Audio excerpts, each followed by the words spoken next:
Dear student, welcome to my YouTube channel. Myself Dr. Vikram Singh Meena. We are going to discussion about some important oil crop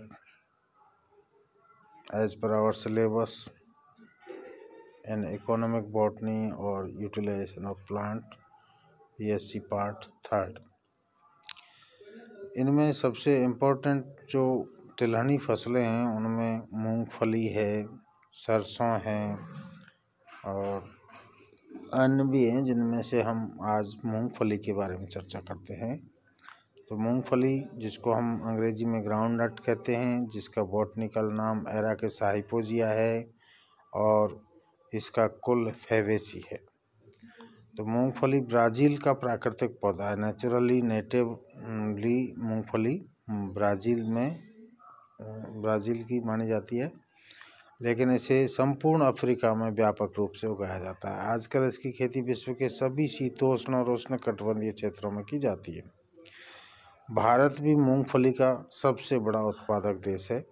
इसके अतिरिक्त ये चीन, America, Sudan, Nigeria, Africa, Indonesia, Thailand, Argentina, इनमें मुख्य रूप से commercial production इसका किया जाता है।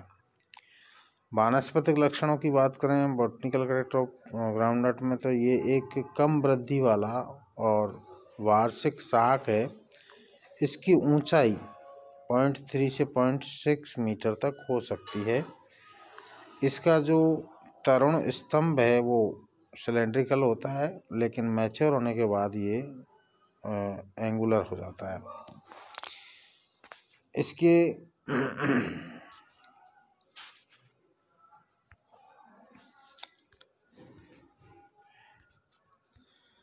बारे में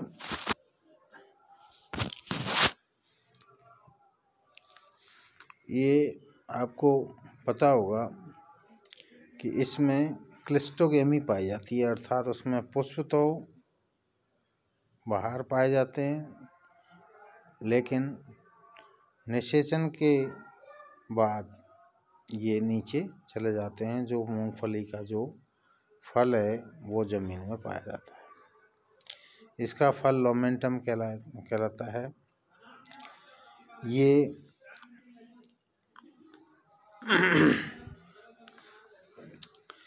इनकी पत्तियां हैं जो पिच्छाकार होती हैं, संयुक्त होती हैं और चतुष्पर्णी यानी क्वाड्रिफोलिक होती है। हल्के पीले रंग के अवृंत पुष्पों में वृंत नहीं पाया जाता है, ससाइल होते हैं। कक्षीय शाखाओं में 2 से 4 समूह में उगते हैं। निषेचन के पश्चात पुष्पीय शाखाएं जमीन के अंदर धंस जाती हैं, अतः फल अंतः भूमिक होता है। ऐसी स्थिति को हम क्या कहेंगे? क्लिस्टोगेमस। मूंगफली में 1 से 3 बीज युक्त अपुष्पफुटनशील विधुर फल यानी इनडेhiscent साइजोकार्पिक फ्रूट पाया जाता है, जिसे हम साधारणतः लोमेंटम कहते हैं। प्रत्येक बीज बेलनाकार, अंडाकार, ईंट जैसे लाल रंग के बीज चोल से ढका रहता है। जलवायु और उत्पादन क्षेत्र, climate and area under cultivation. यद्यपि मूंगफली की खेती सभी उष्णकटिबंधीय शीतोष्ण क्षेत्रों में की जाती है, लेकिन इसके लिए गर्म जलवायु 27 से 30 डिग्री टेम्परेचर वाले क्षेत्र में, जहां वार्षिक वर्षा 50 से 125 सेंटीमीटर तक होती है, वो उसके लिए उपयुक्त मानी जाती है। और इसके लिए ड्रेन्ड सैंडी लॉम और सॉइल सबसे अच्छी मानी जाती है, यानी रेतीली दोमट मिट्टी। भारतवर्ष में मूंगफली की खेती लगभग 83 लाख हेक्टेयर भूमि में की जाती है, जिससे लगभग 76 लाख टन पैदावार होती है। हमारे देश में इसकी खेती मुख्य रूप से आंध्र प्रदेश, गुजरात, तमिलनाडु, कर्नाटक, यूपी, एमपी, पंजाब, राजस्थान में की जाती है। मूंगफली की खेती कैसे करते हैं? तो मूंगफली की खेती के लिए सबसे पहले खेत को जोत करके तैयार किया जाता है। फिर उसको मैज के द्वारा लेवल किया जाता है। फिर इसमें अप्रैल से लेकर जुलाई के बीच जब मानसूनी बरसात हो जाती है उसके बाद बुआई की जाती है और 3-4 बार हल निकाल करके उसमें हल्का फुल्का खाद डाल दिया जाता है। वैसे खाद की अब उसकी आवश्यकता नहीं होती और ये वर्षा पर निर्भर होती है। इसमें बुआई के लिए या तो पूरे फल को, जिसको लोमेंटम कहते हैं, या उसके निकले हुए बीज बोए जाते हैं। इसके अतिरिक्त इसका प्रवर्धन कर्तनों द्वारा यानी कटिंग द्वारा भी किया जाता है। फसल लगभग 4 से 5 महीने में तैयार हो जाती है। जब निचली पत्तियां पीली पड़ जाती हैं तो इसको पका हुआ समझ करके किसान इसकी कटाई कर लेता है। कटाई हाथों से की जाती है, यानी ज़मीन से खोद करके पौधे को निकाल करके उससे फलों को अलग करके सुखा लिया जाता है। सुखाने के बाद भंडारण कर दिया जाता है। मूंगफली की प्रमुख उपजाऊ किस्में हैं, उनमें TMB 1, 2, 3, 4, स्पेनिश J और स्पेनिश इम्प्रूव्ड होती हैं। इसमें जो तेल निकलता है वो बहुत ही काम का तेल है, बहुत ही उपयोगी है और उसके औद्योगिक निष्कर्षण के लिए ज़्यादातर